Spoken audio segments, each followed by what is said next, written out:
sectors. And once you register, you become part and parcel of the Kenya for Resilience. So the Kenya for Resilience COP has Kenya for Resilience has two approaches. We have the consortium and the COP, and as I had said earlier, the COP is just a network of various civil societies, organizations that are practicing resilience, and they get to share information and learn. But the consortium is the implementing app, where we have a project in Samburu and Tana River, and this came about through the COP. So we can also see that through the COP, we are getting good initiatives that are coming on board, and that's why we are requesting you as the members here to be part of the Kenya for Resilience COP, so that you can also be able to come up with various projects through consortiums and any other initiatives that can come up. So to learn more about Kenya for Resilience, we have this link that is on your screens. You could be able to just go there, find more information about us and join in. So in our previous webinars we've had this year, we were able to talk about issues of localization in the humanitarian development space. We had various speakers from different organizations. We also had a webinar on gender dynamics and resilience programming, and we were able to engage speakers from Mercy Corps. And now this is our last webinar for 2021, where we are talking about the nexus between resilience, peace, and security. So it's very exciting that we've been able to give knowledge and also gain knowledge through these webinars, and we are happy that the initiative is good. So I would like to welcome you again and invite our moderator for the day, who is Mike Wentegu. He'll be able to introduce himself and then move on with the program for here. Thank you so much. Thank you very much, Pauline, for welcoming us. And so just to pick up from where you left, Mike Onjengo is from Tinado Organization, an organization that is located in Kisumu. And we are part of the Kenya for Resilience and the COP also. And so we are really happy to be here. And so I'll be a moderator for the day. So feel much at home and let's discuss, let's engage, let's understand what resilience is and how we can be able to integrate it in our work. So the program for the day looks, as you can see on your screens, we'll start with introductions, at least 10 minutes, and then we go to presentation by our first presenter, who is Beatrice Kizinzovu. And then after that presentation, then we'll go to one by editor Adhiambo Cheng, and then finally our third presenter, Christopher Wakube. And all this will take roughly 10 minutes, more or less.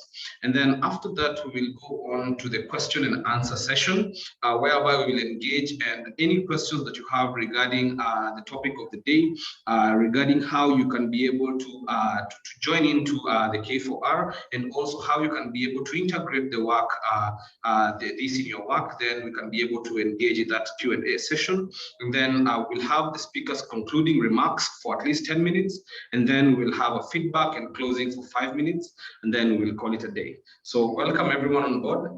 Let's looking forward to this discussion.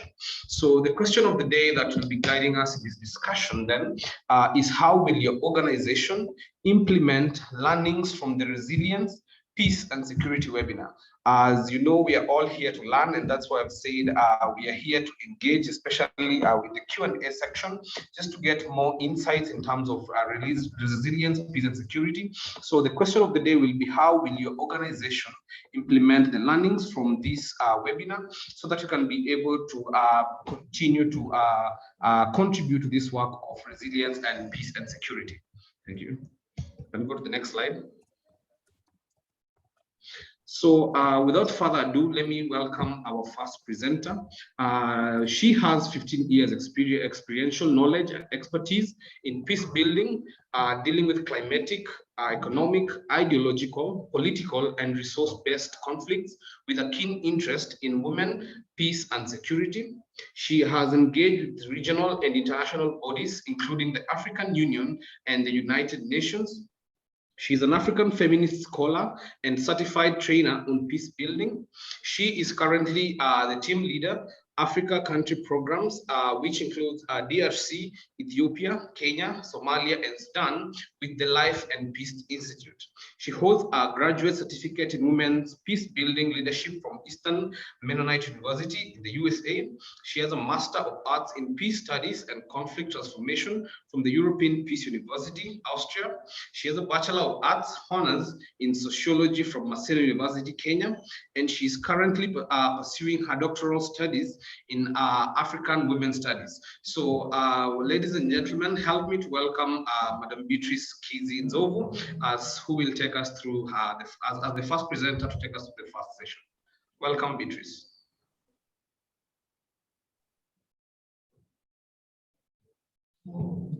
Thank you very much. And thank you all for making time to join in. I hope you can see my screen.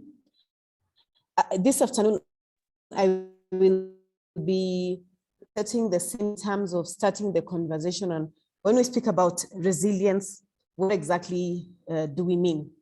And I'll start with a quote from Antonio Guterres, the UN Secretary General, who in a very recent seminar that was held in February this year, was talking about security risks in relation and how we can mitigate them.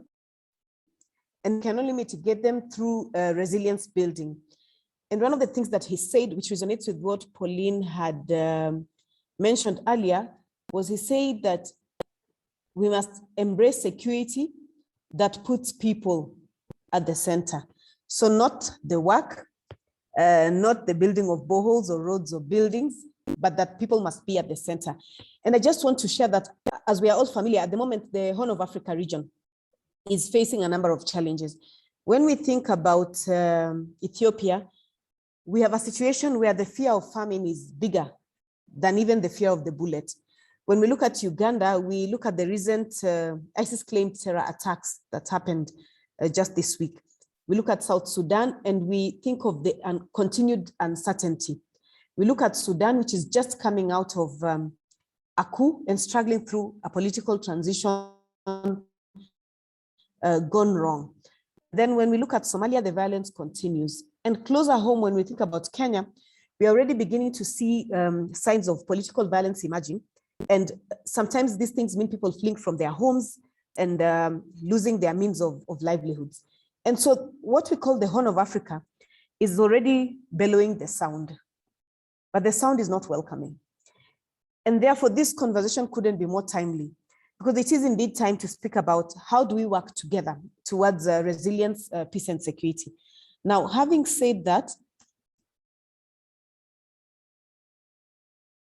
I think my slides have frozen. Okay, so having said that, I just want to look at two aspects this afternoon. I want to explore resilience from a peace and security lens, and then share on the relationship between resilience, peace and security. And to delve into that, resilience has been defined in very many different ways. And one of the ways it has been defined that is triumph over adversity. And we hear people talking about, I overcame hardship. There's the common, I survived reality. And especially when people are talking about a matter of life and death, oh, I almost died, but I came out victorious. And so I was resilient. So sometimes it's looked at as triumph over adversity. But then people also look at it as the ability to bend and not to break. And I want us to think about the fact that the process of survival requires us to change, either at individual or at group level. And these changes could be cultural. For example, it may mean, yes, maintaining a pastoralist lifestyle, but also engaging in farming when pastoralism is not always possible, or changing the nature of crops that we are growing so that we are able to survive through difficult seasons, or strengthening cross-community collaboration so that we have a symbiotic relationship. I may have milk, my neighbor has vegetables. Can we have a relationship where we are sharing? So resilience sometimes is looked at just the ability to bend and not break. But it can also be looked at as transformative, whereby resilience leads us towards transforming, because after a season of hardship, you cannot go back to exactly the way things were. Say there's a flood, even if you rebuild a house, it can never be the same. Two communities that have been fighting over a long period of time will never be the same because they can never recover the lives lost or the property lost. However, they can develop a totally new kind of relationship, which means that transformation has to come in. And so the aim of resilience is to improve on situations to make them better, not to maintain the status quo. And then resilience also calls us to be adaptable. So if I lost a foot during the 1997 bomb blast, for example, where do I begin? How do I restart life? How do I survive? And what would this take? If I lose all my cows during famine, how do I restart my life? And in this case, we see, for example, a lot of rural urban migration. And when that happens, somebody might have been a pastoralist and today they are burning charcoal for a living. It means they have to adapt to the new lifestyle. Somebody has not lived in a city before and now they have to understand how does the city work. And finally, we look at resilience as breaking the cycle of violence. When communities become resilient, it increases their self-sufficiency and thus reducing factors that lead to violent conflict. And this is because a lack of resilience building can result in conflict. For instance, if a community is not able to adapt during a drought, they will fight another community for pasture and water so that they're able to survive. That other community will retaliate in revenge, and so on and so forth. And I'm sure we've seen this happening a lot in the Kenyan context. However, there are then, in terms of attempting to define what resilience looks like. And the Sendai framework terms it as the substantial reduction of disaster risk and losses in livelihoods and health in the economic, physical, social, cultural, and environmental assets of persons, businesses, communities, and countries. And here I just want you to focus on the term reduction. The Swedish Mission Council talks about the capacity of an individual, a community, or a country to cope and with and have the ability to handle negative changes, shocks, and uncertainty while continuing to develop. And this definition includes a wide range of stressors and shocks as well. But here I also want you to just focus on the ability to cope. And then the European Commission comes in and talks about the ability of an individual or a household or a community or a country or a region to withstand, to adapt, and to quickly recover. So we begin to see here conversations about something has happened, how do I withstand, how do I adapt to it? The Life and Peace Institute, where I serve, in the past year, did some research on resilience from a peace and security perspective and came up with a working definition that talks about resilience being the capacity to transform hardship of many kinds into personal, intra-community, or in-group cohesion and perceived advancement, and to actively resist events and processes believed to do harm to oneself or one's community. And so in this definition, you begin to see not only the capacity to transform after the hardship, but also some prevention elements coming in. How do we actively resist events that will lead us into violent conflict? And I then want to share beyond resilience, then how does resilience, peace, and security come together? And I just want to share what I call the meeting point from 4 aspects. And the first aspect I want to look at is commonplace. So here you see ugali and skuma, which is very common to all of us, or to most of us. And speaking about ugali and skuma, it's commonplace, just like the term resilience. We talk a lot nowadays about, resilience, because it has become more natural. But the reason why it's a commonplace term is also that it applies to various thematic areas. Namely, we talk about it in natural disasters, effects of climate change, when people lose their businesses or their jobs, when people lose loved ones. And so resilience is thus not a very new term, but it has gained popularity in the recent past in various sectors, including in the peace and security sector, where previously we would hear it being spoken about by humanitarians, but in peace building, it is emerging in terms of looking at how resilience looks like when we talk about it. Then resilience is also a unifying factor, because since it is relevant to different fields, it gives us an opportunity for actors from these different fields to come together and jointly map out the best way forward. So whereas humanitarians were working alone or development actors, now that we all have this shared term, can we now start coming together? And so one good example is the Kenya for Resilience Community of Practice that Pauline spoke about earlier, which brings together development, humanitarian, and peace actors to delve together into the question of how do we deal with resilience? How do we strengthen it, but jointly? The third aspect I want to focus on is resilience as a process. How do we work with communities to strengthen their resilience to factors that contribute to violence? How do we deal with the root causes? And these factors can include ethnicized politics, governance challenges, corruption, marginalization, food, water, and land insecurity. And this is where the Nexus comes in. That it is not enough for peacebuilding actors to call for a dialogue when people are going hungry or when people have no roof over their heads, which means that we must work together to strengthen the community's resilience. And so finally, I want to talk about resilience as a double-edged sword.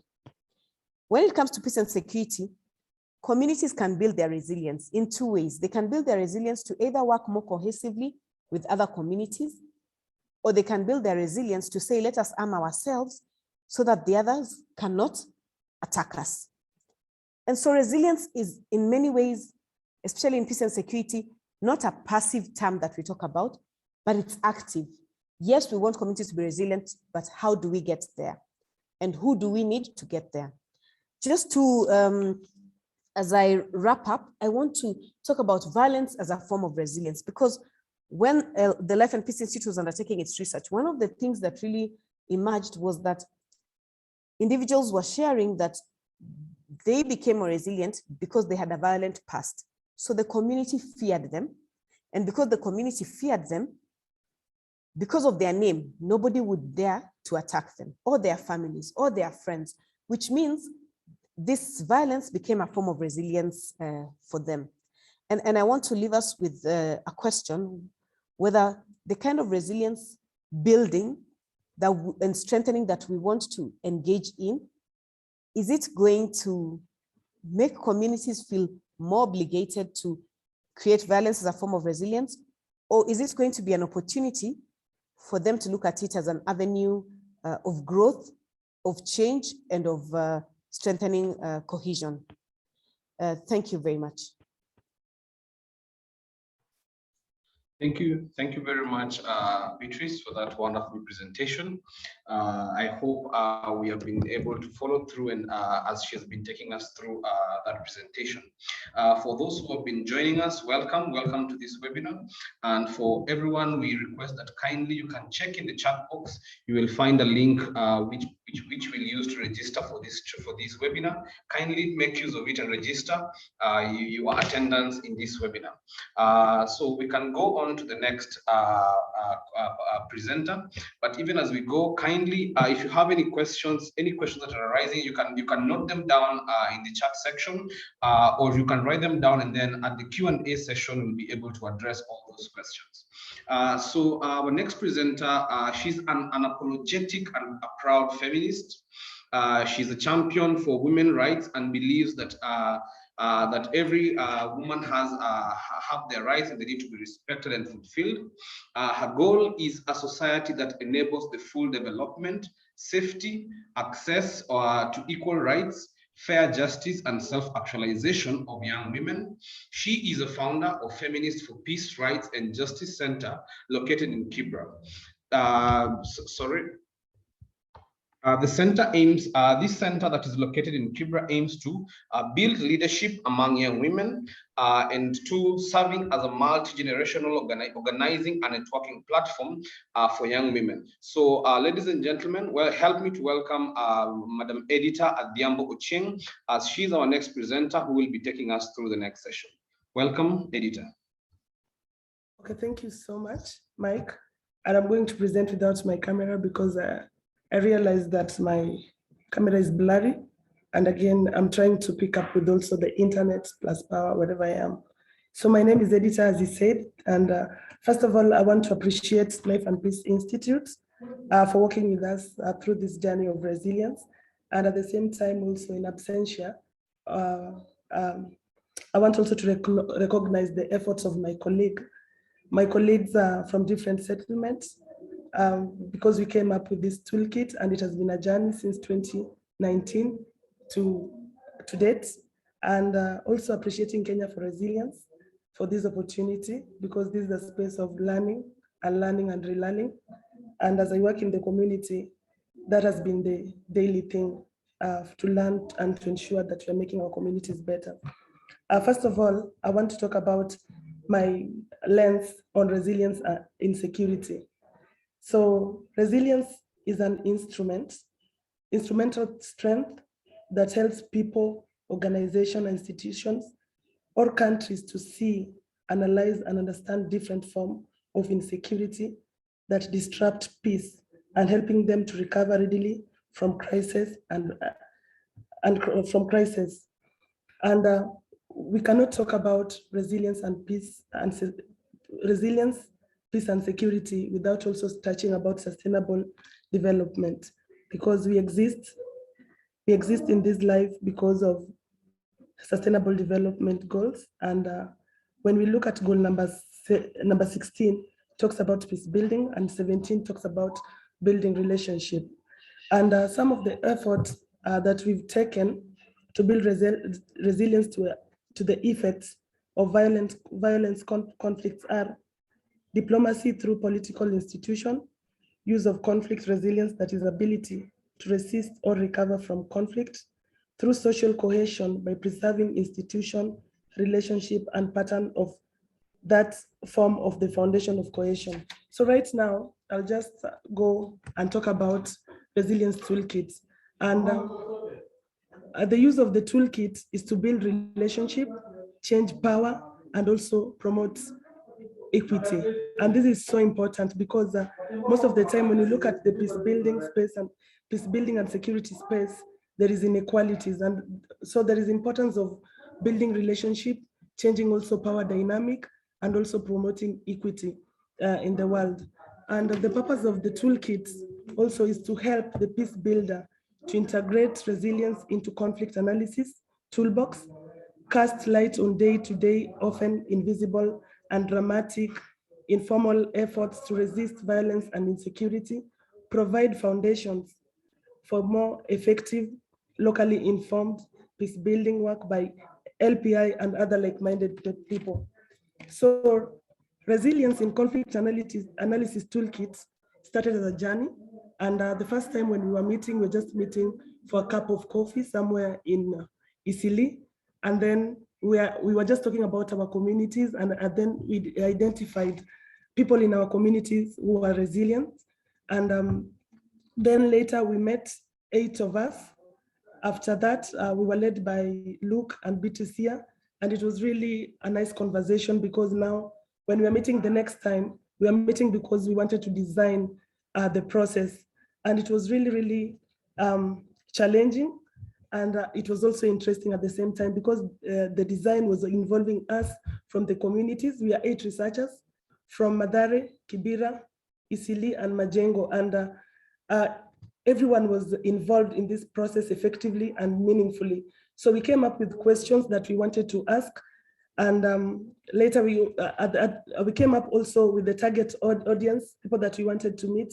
We came up with persons with disabilities, groups, different groups, vulnerable groups like sex workers, youth, women, and also LGBTQ community. We involved all these people in these processes. And this one, we did it deliberately because these people are part and parcel of our communities. We came up with the timeline, and we came up also with the ethics, because this was so important. And we used a guiding principle of do no harm when we are going to the field. And also, it was informed consent during the data collection. So after coming up with the ethics and coming up with designing with the process, then the next step was data collection. And during the data collection, again, it was really, really a learning experience for all of us. And we realized it was also a traumatic process, because what we had in our communities, the data that we collected, and because we were there one-on-one interviewing our communities, then we realized that people were really experiencing so much, and people had really gone through a lot of hardship in different setup. So here again, there was power in the respondent, because the respondent had to tell us where the venue we wanted to meet them and the time. So it means all researchers, we needed to be so flexible. And it was not a question answer, but it was just a conversation. So, and we took about 1 to 5 hours, depending with the story of the respondent. And it really took us a lot of time, because we were there just to listen. And we used also a recorder during this process. After the collection from 84 respondents, then we started transcribing the data that we had to English, because we used local language. Some of us used Luo, we used Sheng, we used Swahili, and our researcher, who was the team lead, it was very important for us now to transcribe the data into English so that everyone can relate to it. And again, after that, we did data analysis. And data analysis, we disaggregated all the data that we had based on age, gender, and vulnerability. And this data analysis, when we were doing data analysis, this is where we came up with 12 themes. And I'm going to speak about 12 themes later.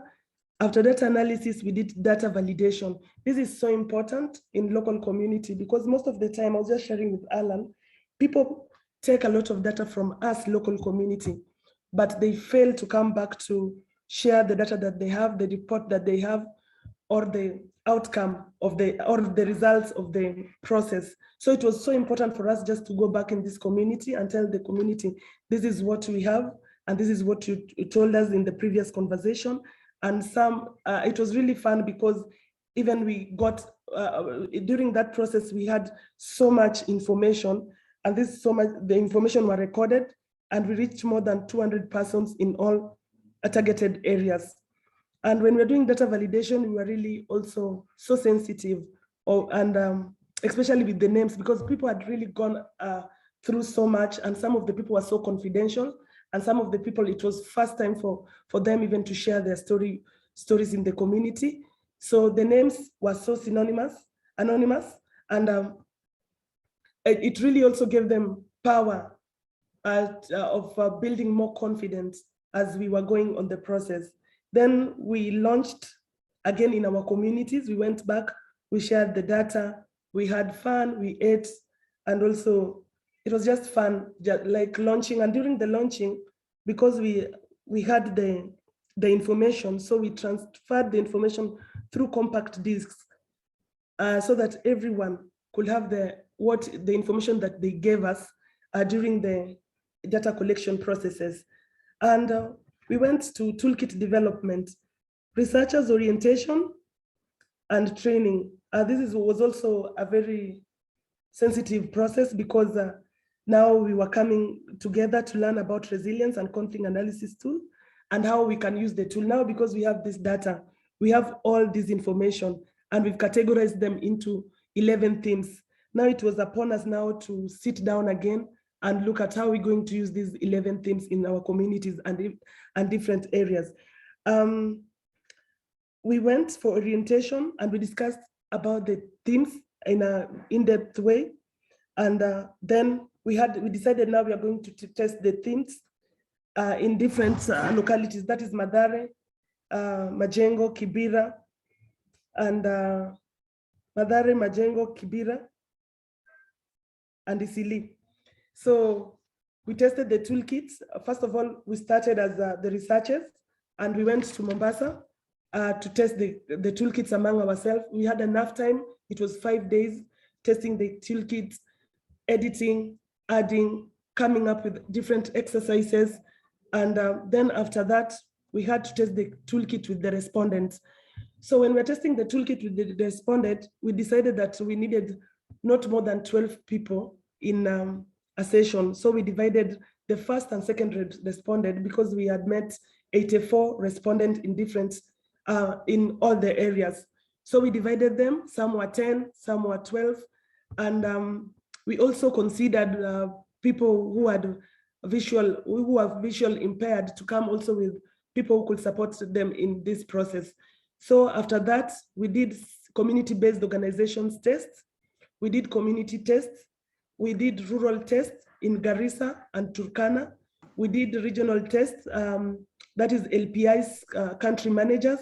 And after that also, there was Somalia, no, those are the tests that we did.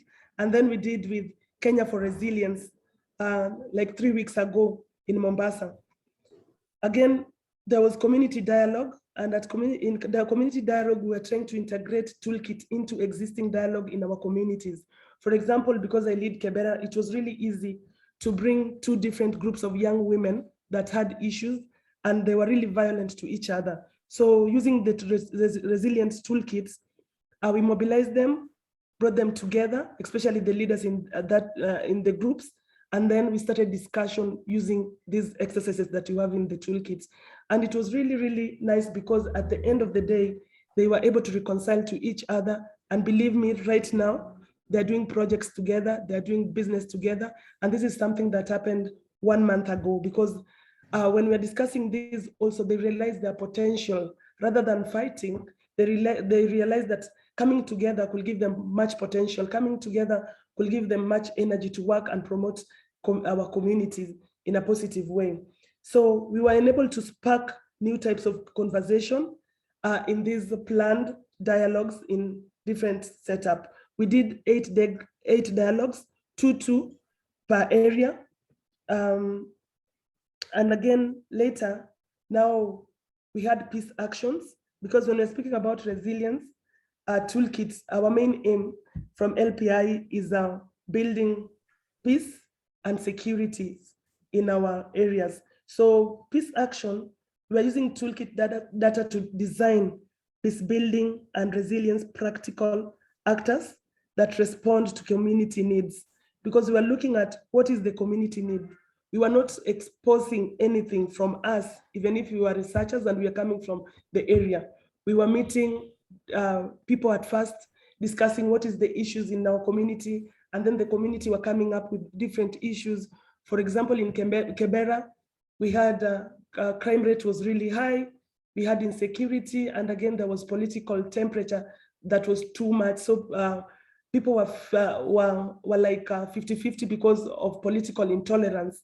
So coming from the community, it was now easy also to use the toolkits to spark conversation on how then can we get solution about what is happening in our communities. And then we met leaders in our communities, influential leaders from pressure groups, leaders from perceived violent people, leaders from reformed groups. And it was just really nice sitting down with them and looking at the future of Kebera and looking at the potential that we have as a community to build peace, because also we were analyzing ourselves using post-election violence of what happened, how much we lost in terms of the wealth that we had, and also human being. So we really discussed a lot using this toolkit. And then last week, we did Somalia tests, and Sudan and Ethiopia.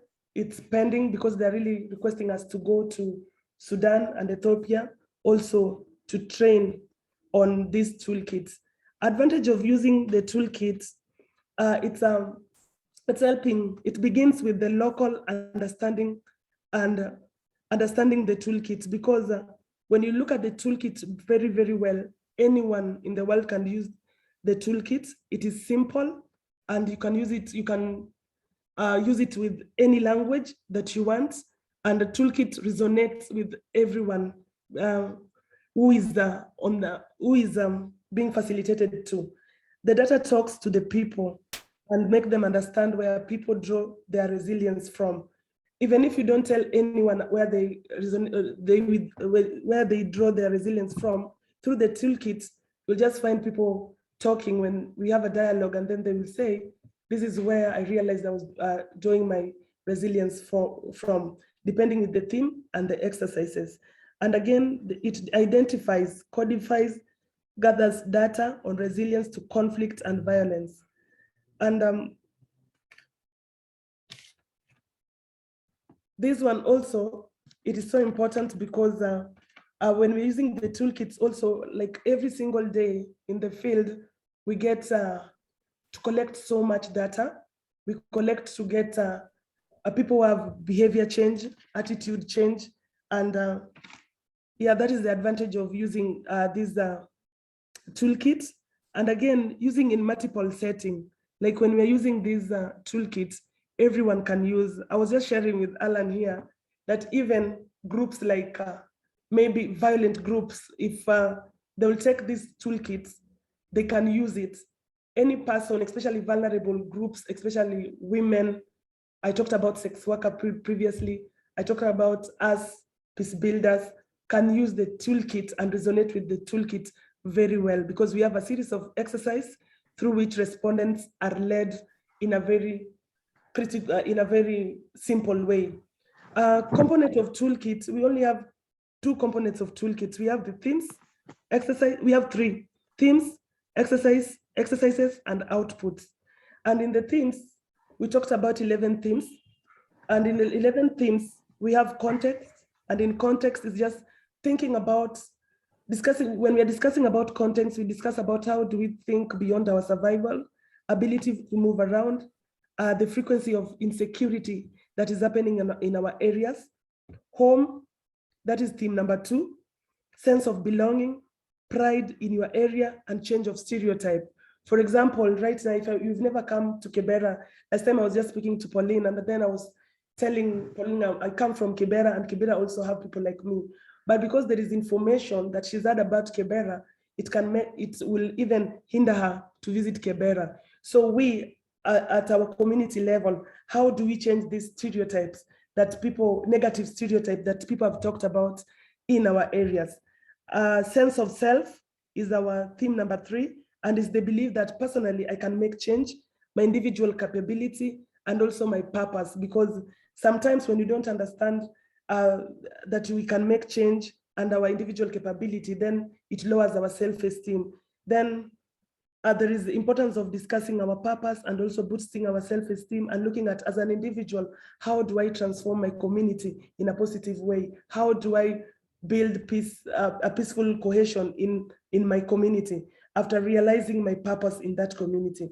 Relationship, it is connectedness, networks, ability to mobilize, and depending in each other, and people depending also on me in our communities.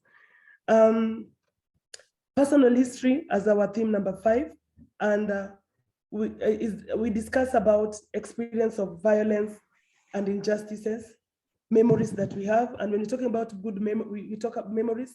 It is good, both good, bad, confusing memories that people can just sit and share. Suffering or seeing other people suffer.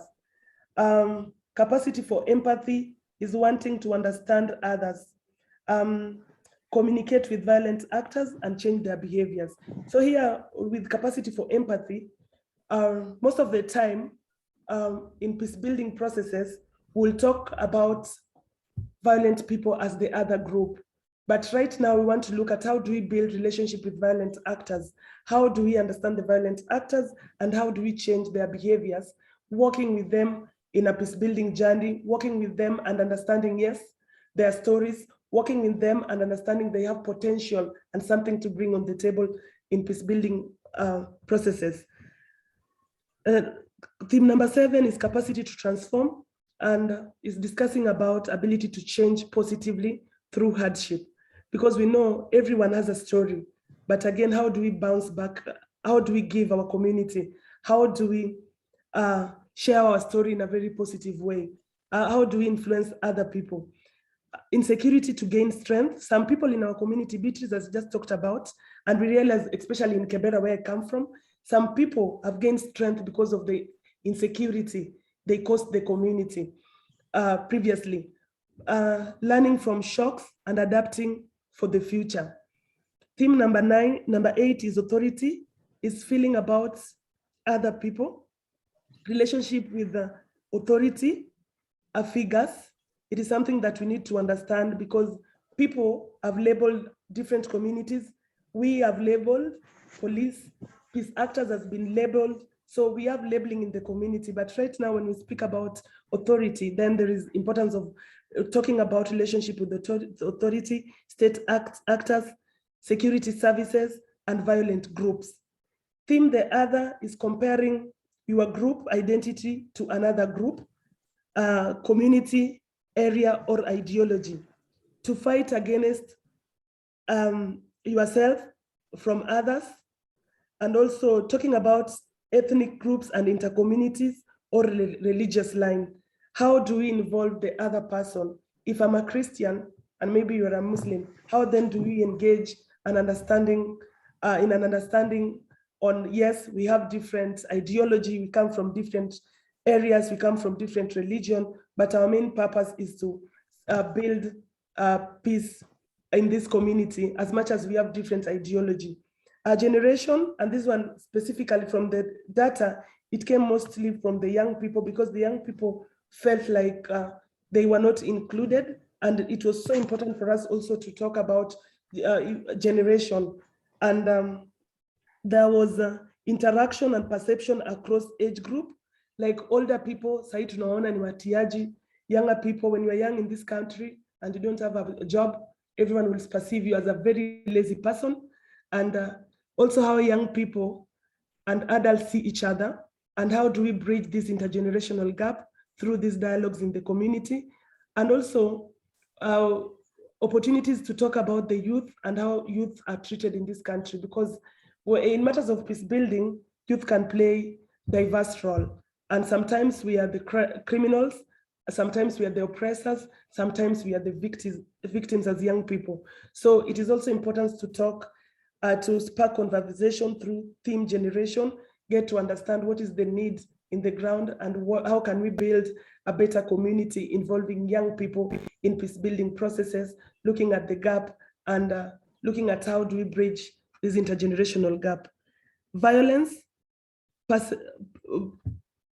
opportunities to work with violent groups, link between violence and identity, and how violence can be galvanized to influence decision or shape a person.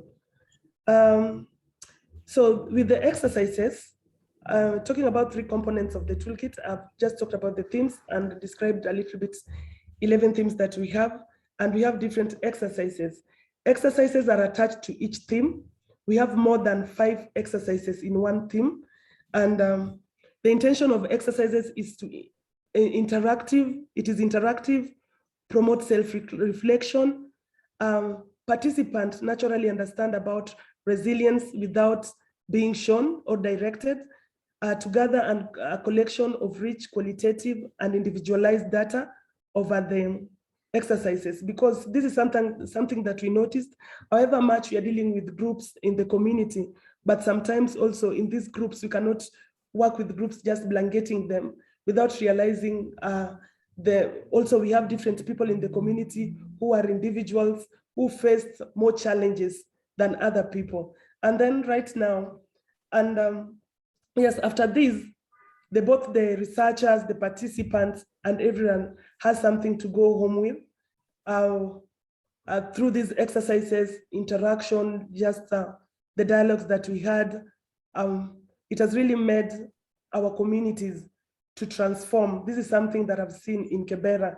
I've seen attitude transformation through behavior change, because there is how we used to operate in Kibera right now, but anyone who went through this toolkit training will just say, I was like this before, and previously this is how I was, and now I decided to have a new life after just having all this information. So what next for us? We want to gather all this information, so we are going to have a write shop very soon to get this information, compile this all information that we had since the 2019 to date, have these exercises in a very clear way, briefly, so that anyone can use, and also using simple language. And we are looking forward for TOT's training, because this was a toolkit test. But right now we need also to go to the field and train other people. And we're looking at how do we sustain dialogue through toolkits in local and global communities. Thank you so much. Back to you, Mike. Thank you very much, Editor, for that wonderful explanation about the toolkit and the research that also you have carried out. I hope you've all been able to follow through that conversation, and I can see in the chats people were asking questions.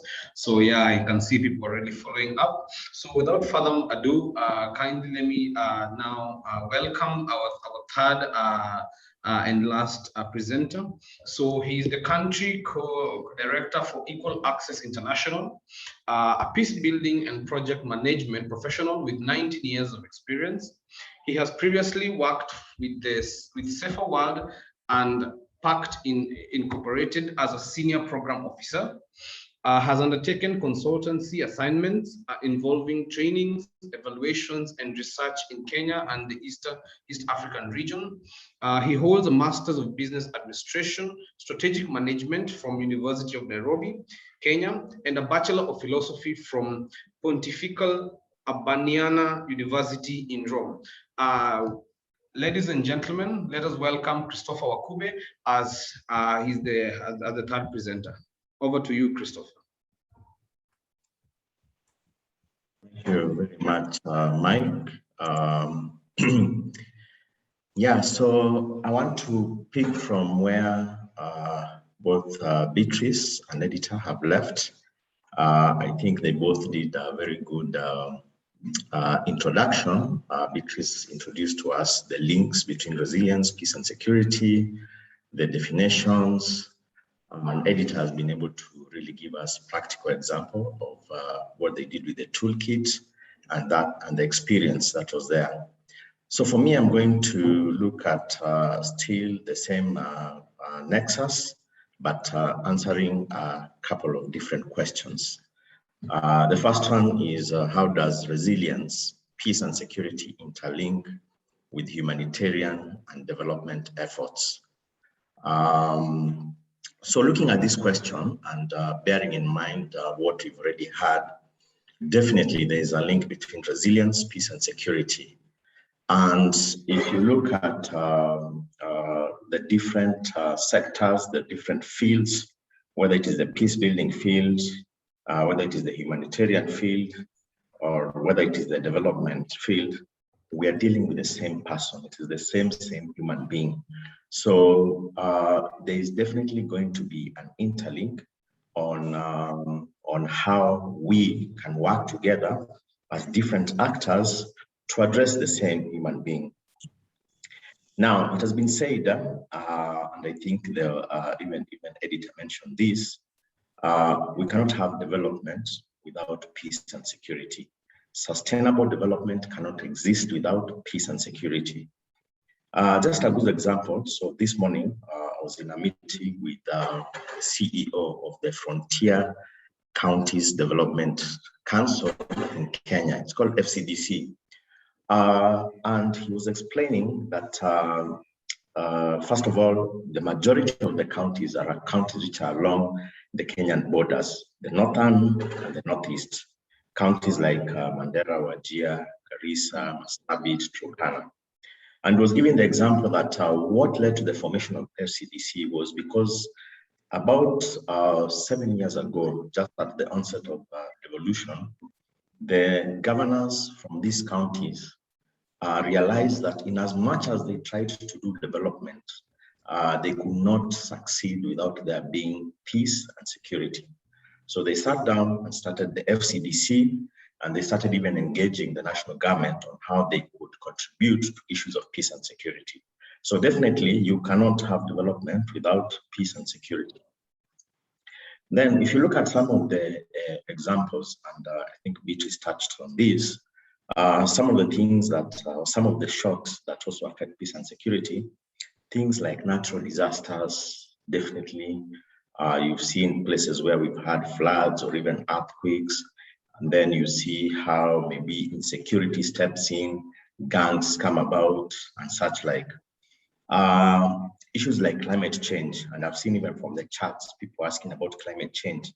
Definitely a direct link Climate change leads to things like drought.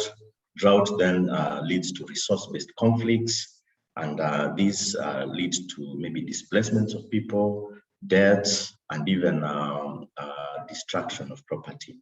So there is a great link. And last year, when COVID-19 started, my organization, Equal Access International, since we work a lot on issues of preventing and countering violent extremism, then one of the issues we were looking at is the issue of rise in online recruitment by violent extremist organizations, and how this is fueled, for example, by issues to do with unemployment and such like. So you will see there is a lot of link, and which means there is need for concerted efforts to address some of these issues. And you'll see that areas which have conflict will tend to have serious impact when there is natural disasters, or even natural disasters could trigger conflict. So there is a correlation. And the impact of the shocks are also dependent on the social, economic, political environment they occur. You'll see that some of the environment, if we do not have a very strong economic base or a very challenging political situation, then there's a likelihood that conflict will occur, and conflict again will cause the socio-economic situation to be worse.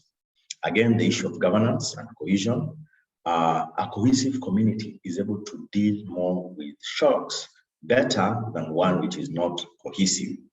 Where we have accountable governance, then we have better management of disasters. But where we don't have effective or accountable governance, then you'll see there will be a challenge in the management of disasters. So you see there's quite a definite link. As I was reflecting on this session, and especially looking at the Kenya for Resilience Community of Practice, I was thinking about the kind of PCV work that Equal Access International does. And if I look at, and even sharing with my colleagues, we tend to deal a lot with resilience. And today I know we've talked a lot about communities and resilience, but there's also those aspects of individual resilience. So in our PCV work, we find that resilience is both a mindset and a skill set. So there's a lot of emphasis in CVE and peace building on building individual and community resilience, for example, to violent extremism. And studies have been done, and these have identified what we call risk and protective factors, which then make an individual more or less vulnerable or more resilient to recruitment and radicalization to violent extremism. So you see, we are not seeing your slides. Are you sharing your screen kindly? Sorry. Okay, let me see. Sorry, Mike. Yeah, let me try again. I think there was a problem. Yeah. Yeah. Thank you. Thank you. Now we can see it. Yeah. You can see it. Sorry.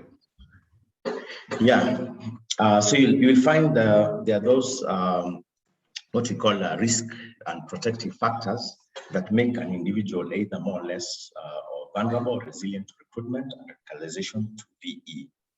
And if you look at some of these, for example, this research has shown that very young teenagers are vulnerable or at risk to violence, and especially adolescents, or have poor impulse control or at risk of being manipulated because of maybe poor critical thinking.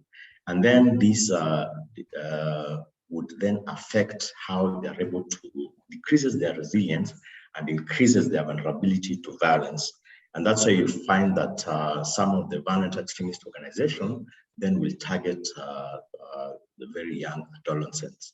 While at the same time, if you find youth who are belonging or find they have a sense of belonging, and they have a purpose, and they have things they are able to do, then this makes them, or this develops healthy attitudes, and then gives them maybe outlets or support for them not to engage in violence. So there are these protective and also risk factors. And for example, if you look at in the case of protective factors, these are the factors that would definitely help an individual at least be more resilient. Things like having stronger ties in the community, someone feeling they're a member of a community where they can go for support. So you see, like, we might be only thinking about violent extremism, but there are factors like how strong is the community, how strong does a young person feel they're tied to their community. What about issues like parental involvement? The more a parent is involved in an individual's life, the more a parent is present and cares and is ready to help in times of difficulty, then enables maybe a young person to seek support that they require. And then issues like societal inclusion and integration, which makes a person feel they're a member of a group and they are being treated well within the group. So you see, these are factors, either individual or community, that then contribute in terms of resilience to support an individual and make them not be able to join, for example, violent extremist organization or even gangs. But then you will find other risk factors, for example, which then contribute to the vulnerability or decrease the resilience of individuals to be able to join things like the gangs and the violent extremist groups. So things like identity and conflict, issues of grievances, whether the individual or communal or community grievances, societal discrimination. And we've seen places where people feel they're being discriminated, then they become, they decrease their ability they decrease their resilience to joining VEOs. And even stressors, for example, family crises, being fired from a job and all that. So there is a relationship between the kinds of programming. For example, in this case, I've taken issues of violent extremism, but this can be applied into any. If you look at that, so I found this picture online and I was wondering, this is a picture from a recent conflict, and I think the website was saying this is a picture from Ethiopia. So I look at that picture and I see so many issues. So there's the issues of people are displaced because of the conflict. Children maybe are not going to school, so how will the education be affected? Food, are they receiving the right food, nutrition, farming? What about issues of being at risk? These are, for example, young girls, they'll be more at risk. So we cannot say that it is only one particular sector that will be able to address those issues. So the next question is, having looked at what is resilience, examples of things we can do together, for example, the toolkit that Edita talked about, then what are those opportunities for collaboration between peace and security actors and humanitarian and development actors? And I'm happy today in the room we have all of these actors. So it's an opportunity for us to dialogue. Now, one opportunity is being able to do joint conflict or resilience analysis. I know for peace builders, there's always an emphasis on doing conflict analysis at the start of programming. So instead of doing individual analysis, why can't we work together to do joint conflict analysis? And then there's the issue of development of joint programmatic tools and approaches, things we can use across the board, whether it is peace building or it is in development or even in humanitarian work, to address issues of resilience, issues of conflict, issues of food security and all that. And I put one approach, for example, which we've been using EAI, that is social and behavior change communication. SBCC can be used across the board. Then the opportunity to do joint research and understanding of resilience, so that we sit down together, research, understand resilience better, come with common terminologies to bring us together to address the same problem. And then development of joint reliable measures of shocks and stressors to determine the effectiveness of resilience approaches. So could we sit down and look at what are these measures of shocks and stressors we can have, and which are going to help us look at the effectiveness of our work. Joint community of practice. I'm happy today we can see from the room we have not only members from the humanitarian development sector, but also peace builders. So being able to sit down and do joint community of practice, learn together, and come to an understanding of the kinds of work we do.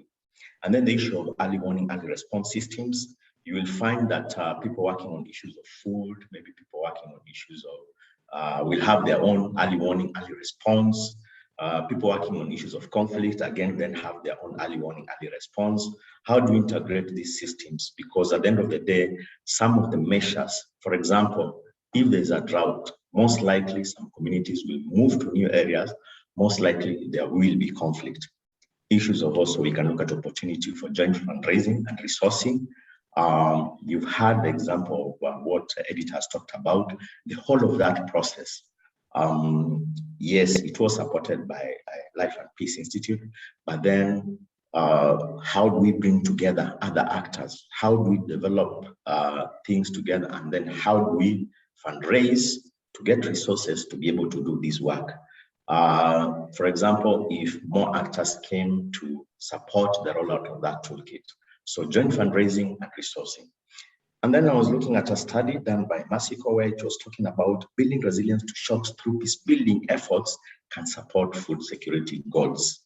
And I think, yeah, it's an interesting study. I'll share the link, and it shows you that there can be interface where peace building work can support, for example, development work. And then integrated efforts to address governance challenges, because we all recognize that governance is a big issue. Most of the challenges we face, if you look at the root causes, they might come down to governance issues. So how do we do integrated efforts to address these governance issues? And the issue of integrated programming, if you look at the approaches we are using, for example, in dealing with violent extremism, most of these have to do with helping, for example, communities do more development. So could we integrate the programming that we are doing? And then I remembered a very practical example that happened in the 2017 elections. We had coordinated hubs for humanitarian and conflict response. I would say the humanitarian actors went first, came up with very specific hubs to coordinate response in case there was an issue, looking at, for example, responding to displacement of people, responding to people requiring maybe medical attention and all that. And then we as peace actors then were able to come in, borrow the same model, but then agree to coordinate within the with both sectors, so that both so the hubs could talk to each other, the peace building hubs and the humanitarian hubs. So those are some of the few opportunities, but I'm sure even in the interaction today, we get to see what else do the participants think, since we are all in these different sectors. Thank you very much.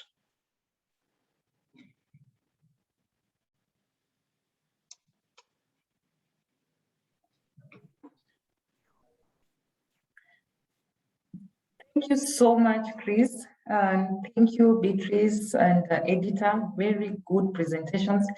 And we have a lot of questions coming in. We've been able to learn. I've also been able to learn a lot from Beatrice's presentation. I realized that we have various definitions of resilience. Editor was able to give us a practical example whereby they are using the resilience toolkit. And from Chris's presentation, we see that we have areas of collaboration. So my first question would be directed to Beatrice. And Beatrice, someone is asking, Stephen is asking, as a representative of INGO overlooking the Horn of Africa, what role can CSO's peace advocacy initiatives play in building resilience of peace practitioners in the light of the current conflicts in Ethiopia, Somalia, Sudan, and in Kenya? I've been able to write the question on your chat. Maybe you could just refer, yeah. It's a long one. Thank you. Thank you, Pauline, and thank you, Stephen, for that. I think one of the critical roles, so Chris has spoken about certain things that can be done already, but just to add on, I think one of the things that I would say is that this is where it becomes very critical for organizations to play the outsider-insider role. And this is because organizations are now well positioned from the outside to speak about things that local organizations cannot speak to, and to work on aspects to have conversations that are about the situations that they cannot speak to. And one of the best ways is to offer them this support, because speaking with colleagues, they say they feel abandoned, that something happens to these countries and we are not rallying behind them to give them support. In addition to that, it can also be the support in terms of track to mediation. It can be support in terms of humanitarian assistance, but also support from a conflict sensitive lens, whereby in aspects where people feel very polarized, it means somebody from a different community cannot engage in that community. But as an outsider, we can, and we can be able to provide answers to some of the difficult questions that they're facing. But more recently in the Horn, because we have all sort of remained in our own cocoons. But I think, as Chris was mentioning, there are lots of opportunities where we can plan together and intervene. For instance, I know now there are humanitarian actors, but then where are the peace actors having a conversation on what is going on in some of these countries? So I don't want to repeat some of the things that Chris has said, but definitely we have opportunities to engage. The challenge is, how do we collaborate together to start dealing with them? Thank you. Thank you, Beatrice. I feel you've addressed the question, Steve. I hope the issue has been addressed. So the next question will go to Editor. Speaking about the resilience toolkit, how can we engage the admin, the police in this resilience toolkit to be specific, the members at the ground? People are really concerned on that issue of the resilience toolkit. How are you able to engage the police specifically, because we are talking about issues of conflict? I've seen two questions directed to me, and very many. Yeah. Not even two. How do we engage the police in our local grounds? For example, we talked about, I said initially that we have already ongoing communities dialogue. And most of the time in our communities, especially this time of electioneering period, we have dialogues that are channeling towards peace in our community. So this is where we can engage the police, and looking at the exercises that we have, especially on team authority, and looking at about the relationship that community has with the authority figures. It is something that we need also to discuss about, being that we have an advantage in community policing and Nyumba Kumi, because Nyumba Kumi is involving the communities, and at community policing level, we have the community, we have local administration, and we have the chief. So we are not going to bring anything new, but what we are going to bring is the exercises that we are having. In case there is these dialogues in the communities, then how do we spark conversation? How will the community understand the feeling of the police, and how will the police understand how the community is perceiving them, and how do we build relationship, sustainable relationship within communities and the police? Yeah. For example, the last example, Kenya now is hosting Resolution 2250. And I said most of the young people, we can be oppressors, but at the same time, we can be the people who are promoting peace building. During this process, again, we can involve the police. So it's just about looking at how do we spark conversation, how do we make it so clearer when we are building our relationship between the communities and the police. Yeah. Thank you very much for that. So another question that was posed, I think this one is to any member of the panel, not really specific, was a question by Joseph, and he was asking about climate change is the key driver of current conflicts among the pastoralists. How can we mainstream conflict sensitivity in our programs and affected counties? So that was a question that was posed, I think, to the panel at large. So anyone who will have a response for that, kindly take the floor. Yeah, I can try that. Yeah, so I think it's a correct observation, and I think this is a good example of something that can be done by multiple actors. Definitely in this building, we talk about conflict sensitivity so that we ensure any work that we do does not exacerbate or does not even cause more harm. Because sometimes you can do a development work and you bring more problems in terms of conflict. That's why conflict sensitivity is important. So what I would say is whether it is development or humanitarian actors, maybe it will be useful if we are planning any intervention to plan also this building so that then we can start looking at what are these conflict sensitivity issues that we need to address. Because we've seen in the past, for example, you go to a place, you want to build a borehole. So there's community X and community Y. So you decide to go and drill the borehole in a location which is predominant community Y. Then community X is always having a problem testing. And what happens, you find maybe conflict then arises because of that. But maybe if we did an initial conflict sensitivity analysis, we would decide we can even use this borehole to be a connector for the two communities. So maybe build it in the border area where people can even be coming and sometimes even dialoguing as they get water.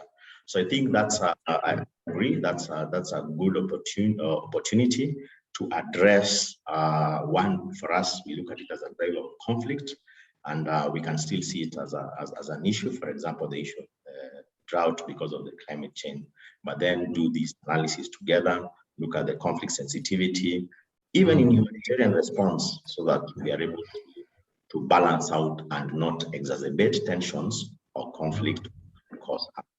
Thank you. Thank you very much. So to the next question. This is a question directed to editor, but it had featured Beatrice also indeed. So the question reads, from Beatrice's presentation, she spoke of resilience, not only being the ability to step back, but as well to prevent violence and community level. Editor spoke of having 200 people in each community taking part in the interviews. Assuming a community has over more than 20,000 people, how effective is the toolkit? Do the few people who were interviewed represent the whole community aspect? And I think we have gone to some element of M&D also. So editor, over to you, maybe just based on your experience, but I know the question also can be tackled by M&D persons here. Let me leave this question to Beatrice. Okay. Beatrice? Thank you. I think one of the things we have to appreciate is that in any research, you don't always reach entire communities. You actually use inference. So the question should be, did it reach enough of a representation? And I think editor did share how many people it did reach. But the whole idea is to have a ripple effect. And so we look at it in terms of, you have learned something, you will pass it on to your community members, to organizations, to your family members, who will pass it on to others. And that is how we build a community of resilience. But then we are, of course, not realistically able to reach every single person individually. And so, yes, it is a very powerful tool for prevention, but only if it is used as a ripple effect, that we who have learned about it are influencing others and helping it to reach out. Thank you. Okay. Thank you. Another question also to Beatrice. A question has been asked of how, by Papi Odhiambo, of how does economic or financial independence contribute to resilience and address also poverty as an impediment to resilience? Okay. So thank you. I think one of the things we have to think about is that poverty is not necessarily an impediment to resilience.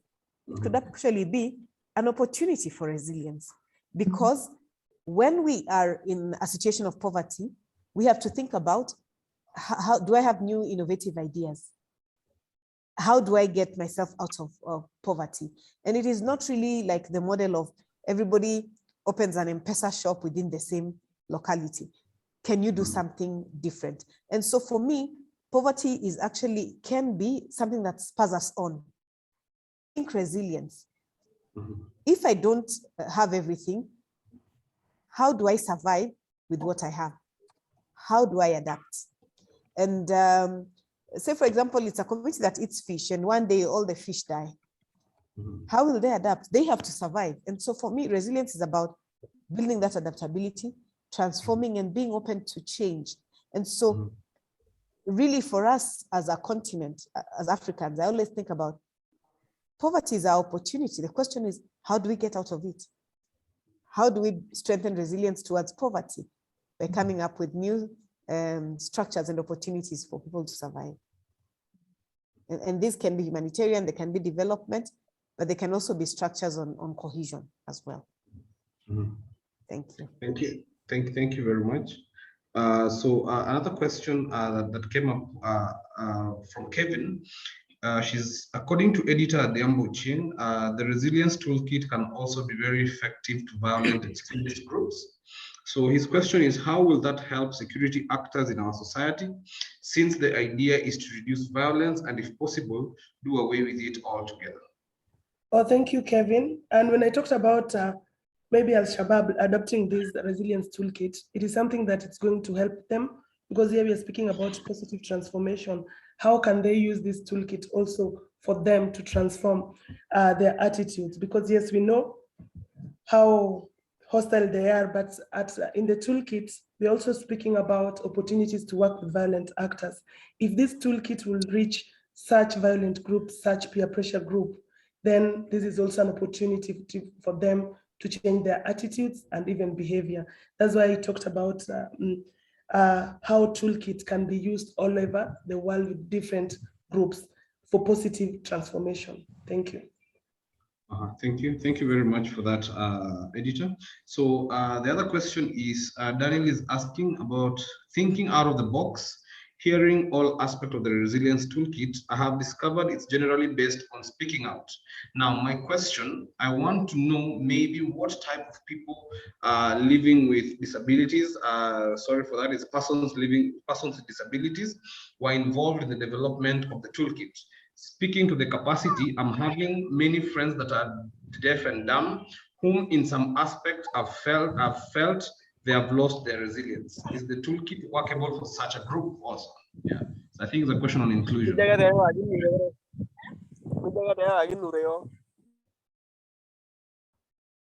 I'll go first. Thank you again. Yes, persons with disability was represented in different areas, and the area that I come from, we managed to reach 5 of them. One of them was visually impaired, and she was a respondent she began the process, and also others, we met them in community dialogues and also peace actions. Of course, yes, this toolkit is also applicable for people with who are deaf and dumb. And that's why I talked about the future of toolkit. If we are going to do TOT, then this is also an opportunity that we need to consider such group, and also train a sign language interpreter so that it can reach such persons with disability. Thank you. Thank you. Thank you for that, editor. And I think by extension, we've also tackled the next question, but I will just read it out. So Stephen was asking, saying, a great presentation from editor. My question is, which steps are you making to make the toolkit available for grassroots peace practitioners? Editor. Thank you, Steve. The toolkit is already available and it's practical in our communities because we've trained different people. But at the same time, I talked about how we are going to compile all this data. And after compiling this data, we are going to give back the data that the information that we'll have maybe it will be through a booklet in our community. And we are also, like we are discussing, if this toolkit now, because we want to sustain the toolkit, we want to sustain the dialogues in the community, but this is our own discussion as researchers. Are we going to sell this booklet that we're going to have so that at least it can sustain our dialogues in the communities, or are we just going to give it as a charity? So this is something that after our meeting, we're going to discuss, but all in end, everyone is going to have a copy for the themes and the exercises that are so simple and very practical. Thank you. Okay, thank you for that. Just a reminder to the group, kindly use the link in the chat box to register for this, for the webinar, so that you can register your attendance. And as we wind up, the last question will be directed to Chris. And the question was, can we also touch base resilience to some epidemics like COVID-19? So I think that will be our last question. So Chris, as we wind up, you can tackle that question, kindly. Yeah, thank you. Yeah, and definitely I mentioned COVID-19 as one of the things that definitely has also made us think as wider development actors what to do, and definitely has shown us that you cannot just use one approach to COVID-19. COVID-19 has made us think around people's socioeconomic well-being, security issues coming. Remember, enforcement of COVID-19 directives initially last year, was it making things worse? Health actors coming in, people using different multifaceted approaches. And I think COVID then provides us like having even a case study to look at and see how can we all actors, or how have we collaborated or not collaborated, and therefore make things a bit more challenging. Or even worse, because it has touched different spheres of life. And if you remember last year, even when measures were being declared, then you needed to consult widely. If you close schools, then you need to think about the impacts on children, for example. You need to think about, for example, now people are out of work, what do you do? So I think COVID-19, it's a big challenge. It's a global challenge, but it's a good opportunity for us to really think how we can support, work together to ensure communities are resilient. Thank you. Thank you very much for that. And so just as we wind up, kindly in just 30 seconds to our presenters, starting with Beatrice, then Editor, then Chris, your closing remarks as we close this webinar. Thank you, Mike, and thank you so much to all those that took their time to attend the webinar. I just wanted to, somebody had asked whether economic or financial independence contributes to resilience. And the simple question is yes, because a number of the challenges that we face is because we are not financially independent or economically secure. The question is then, how do we work towards getting there, and which actors can come in? Having said that, I would say that let's keep using this term, making it part of our spaces and owning it, so that we can deliberately and intentionally work towards it. When we say we want to work together, we then need to, from this conversation, think about the what next? How do we make sure it becomes a reality, that we are able to adapt, to survive, to bend, not break, and most importantly, to transform. Thank you very much. Thank you. Editor, over to you. Well, thank you so much. For me, I'll just say it is important for us as human beings also every day to reflect on our past, because this is also something that will build our resilience. We've really undergone a lot of things. We've really gone under hardship, but it's so important that as we reflect also, we look at how do we build relationship among ourselves, because we cannot talk about resilience if you're not building relationship. Building relationship will help, it will enhance positive transformation in our communities. Let us do it, work together, plus all the times when we are working in the communities, kindly let us engage young people, especially young women who have been left behind, because right now, young women have been the most resilient people, but they don't know they're resilient because their issues are always different. And on a humanitarian perspective, maybe we can look at the issues of young women differently, or as we build our resilience. Thank you so much, LPI. Thank you, Kenya for Resilience. Thank you. Thank you. Over to you, Chris. Just to borrow from the distinguished ladies, there's a lot of learning from the women colleagues, so I'll just copy what they have said. So the first of all is to thank the Kenya for Resilience Community of Practice for inviting the peace actors, especially those who are not members like Equal Access International. So one of the things, of course, after this is and I thank Beatrice for introducing me to the forum, is we'll just go and register to be members. Because for me, we need to continue this dialogue. In peace building, we talk a lot about dialogue, but we've also discovered within the actors, we also don't dialogue with ourselves, so we don't understand ourselves. So I think it has been a good learning opportunity also for me, and also for peace building colleagues. So for me, I would say resilience has to start with us. So if we are to do all these things we've suggested today, then we need to put them into practice as the people who are doing the action. So I look forward to more conversations with each other, maybe the community of practice even expanding so that we can talk more and we can actually build those tools we are talking about, the approaches together, so that we deal, because we are dealing with the same community. So they need to see us also very united, working together. And I think this has been very good for us.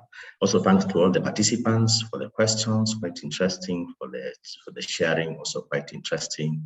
And I thank my co-presenters. I also was listening to them, listened to Beatrice, learned a lot about resilience. Editor, I think I'm also going to look for you and look for the toolkit so that we see how to apply it. So thank you very much. And that's all from me. Thank you very much. Thank you to the presenters. It's been wonderful, insightful, and very informative. We appreciate your time and your efforts that you put into even delivering this content to us. We don't take it for granted. I would kindly request all participants, kindly, if you can be able to switch on your videos, your cameras, so that you can take a group photo as we wind up.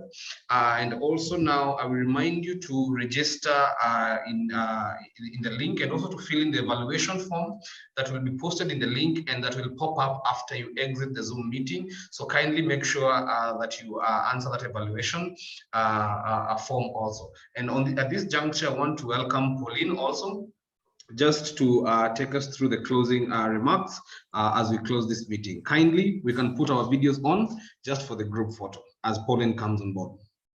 Thank you, Mike, and thank you, everyone. Very interesting and very informative sessions that we've had. So just to let you know, as the members of the community of practice, we'll be having the annual Science Cafe on the 30th. The information will be on our platform. Kindly register so that you'll be part of the event. And during the Science Cafes, we normally have discussions on resilience-related research. So it would be nice to have you join in. From the Kenya for Resilience desk, the Kenya for Resilience coordinator, I wish you happy holidays, because this is our last webinar for 2021. By God's grace, see you in 2022. That's all from Kenya for Resilience. We could put on our cameras, take the group photo as we end the session.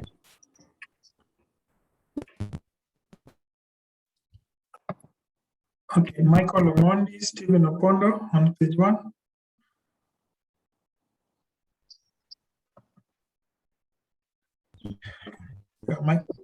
Thank you, Michael.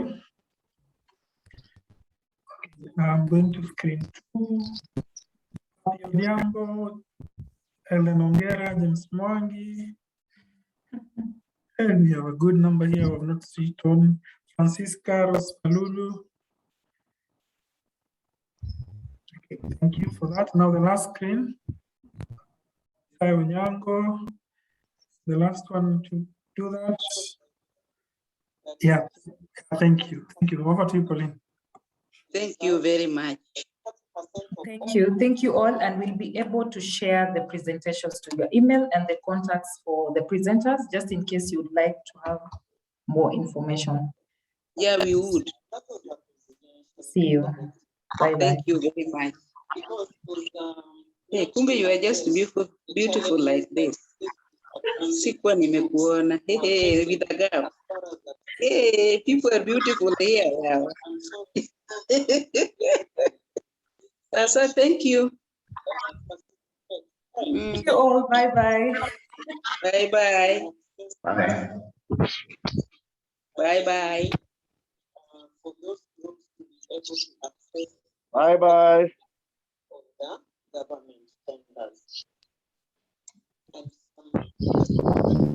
Bye.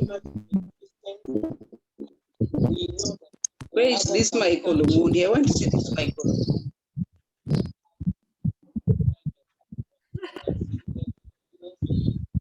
Malaysia, South Africa, Canada,